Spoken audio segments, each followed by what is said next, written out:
From now on, if you want to post professional advice on medicine, law, finance, or education online, you'll need to prove yourself. Degree, license, certification, without any exception. A few days ago, China's Cyberspace Administration enforced a new rule which rewrote the internet rule book for its users. Chinese social media apps such as Douyin, Weibo, WeChat, Xiaohongshu, or Bilibili are now gatekeepers. Upload a health reel, you'll need to show your medical ID. Post stock advice, you'll need to show your SEBI equivalent license. No credentials, no post. And violators, fined up to 1 lakh yuans, that's nearly 12 lakh Indian rupees. No more slim in 2 days health hacks from famous influencers. No more stock advice from unverified gurus who just feels the market. And before you ask, it's a matter of China, they'll deal with it, what does we have to do with it? Let's pause for a second. Because this isn't just about China's censorship or its control. It's about accountability. It's also a mirror. In India, we need to look into it. The numbers tell a sobering story. Nearly 1 billion Indians use internet. Lakhs of creators shaping opinions on health, finance, law, and education, most without verified expertise. From viral cures with no medical backing to trading tips that wipe out savings and exam shortcuts that mislead students, the advice flows freely, unchecked. No qualifications are required, no accountability enforced. China now mandates verified credentials to speak on medicine, law, finance, or education online because the damage was real. India has no such rule. The wake-up call isn't coming. It's already here.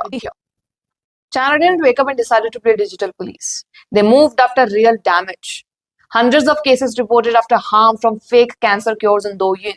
Billions of yuan wiped out in weeks just because of some unverified stock experts, of which the response was cold, swift, and effective. AI and human moderators now scan every reel, every post, every claim before it goes public on their social media. And in India, we are still debating about disclaimers. On one hand, the rule was enforced in China on October 2025. On October 26, thousands of videos were removed. On October 28, even fines started issuing.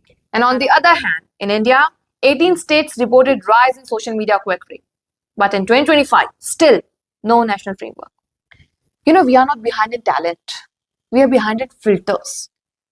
There's a question I've been asking myself.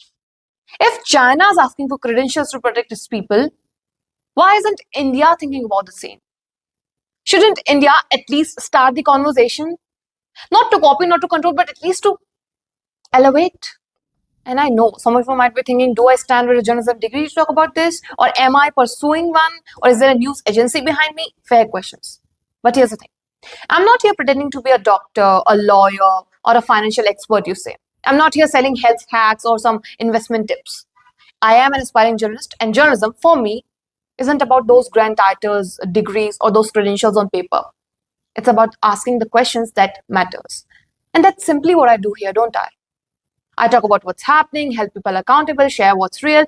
Basically, I, Samiksha, do Samiksha on certain things. Not to influence, but to inform. And let's be honest, I don't even get a lot of views. This video won't even go about 30 or something. Let's say 50 to save some face. But I still show up, don't I? Because for me, this isn't about clout. It's about credibility. If I don't know something, I'll say I don't. I won't make a video on topic I feel ignorant on. I'll study that. But I'll never fake knowledge just to sound expert. That's where we need to draw a line. That's the line we need to protect. घूम फिर के बात वहीं आ गई. Voices like mine aren't a problem. The real issues are the noises that are drowning the truth. We don't need iron fist like China, but we do need a spine. Or maybe a system which rewards honesty over hype. Imagine this. A CA verified batch of tech and finance creators, a doctor's ID, medical ID linked to health reels. Not mandatory but voluntary, a symbol of trust, like a blue tick but earned by credibility, not popularity. Because I think the future of content isn't about who uploads the first, but about who the audience trusts at the last. So if you're a content creator, this is your sign. Start showcasing your qualification. Add your degree, pin your degree in your bio. Link your LinkedIn profile. Add a 3-second disclaimer that, let's take, I'm a registered dietitian, not a random Fitspo page. As simple as that. Because soon, algorithms won't decide your reach, but trust will, I think. Because the future doesn't belong to the loudest voice, it belongs to the most credible one. And China just proved it that unregulated advice isn't freedom, it's risk. And India's creators, you, me, all of us, have a clear choice in front to lead with clarity or get behind when trust becomes the very currency that matters. What do you think about this? The comments are open. They might be empty when you open them, but still, the future is watching. And thank you for hearing me yap till the end of the video. I appreciate it. That means a lot.